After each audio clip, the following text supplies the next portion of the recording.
guys, this is Azerlyn with a quick preview of Monsters and Monocles.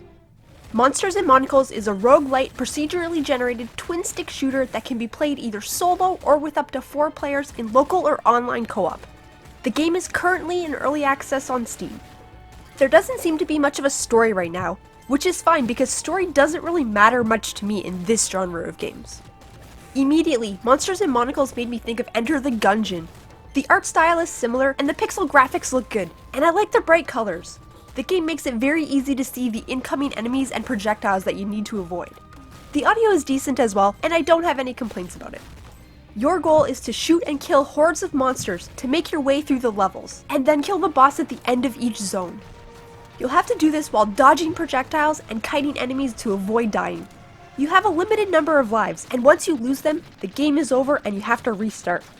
You can complete the zones in any order that you'd like, which is nice since it lets you experience all parts of the game even if you're struggling with some. Since it's early access, only 3 of the 6 zones are available. Each of the zones has a unique design, but they're all essentially the same 4 types of levels. 2 levels with monsters, 1 level with a store, and then the final boss level.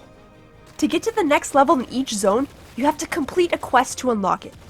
It's nice to have an objective other than just find the door, but I think a minimap showing the areas you've already cleared would be helpful. I also like that you can backtrack to the previous level if you want to, and it can be advantageous to go back to the store level and top up before the final boss fight.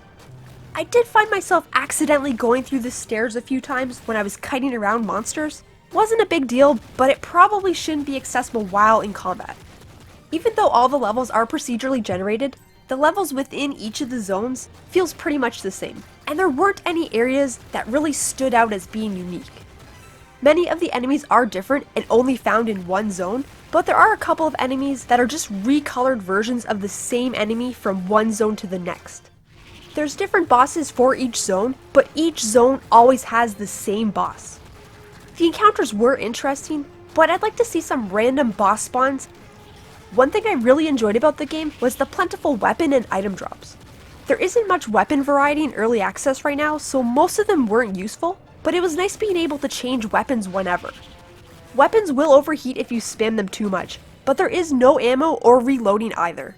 I find it a bit unusual that there's all these weapons dropping, but not usually a need or desire to change items once you get your favorites. I also like that there's no doors closing behind you, and you can tackle each area from range if you want. This does make the game easier though. There are also times where enemies twitch out trying to get to you, and they'll get stuck on the terrain. Some issues are expected in early access, and I'm sure they'll iron out the kinks with the AI pathing prior to release. I played using the keyboard and mouse, and it worked well, but I wish I had been able to customize the controls. I think using a controller would have been more effective though. It took me about 3.5 hours to successfully complete all 3 zones while solo without running out of lives. Once you finish all the levels, the enemies gain additional health and damage, and you can continue with your current lives and items and play the levels again. I tried playing online co-op, but I had some issues connecting to a few lobbies, and didn't bother to continue trying since I had already beat all the zones. I liked playing solo, but I expect it would have been even more enjoyable to play with your friends in co-op. I'm looking forward to playing Monsters and Monocles again once all of the content is released.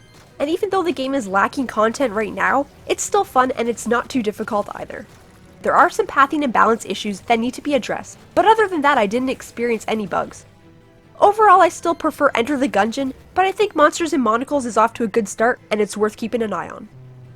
I hope this review has helped you. If you enjoyed it, please like, subscribe, and post your feedback in the comments below. Thanks everyone, and have a wonderful day!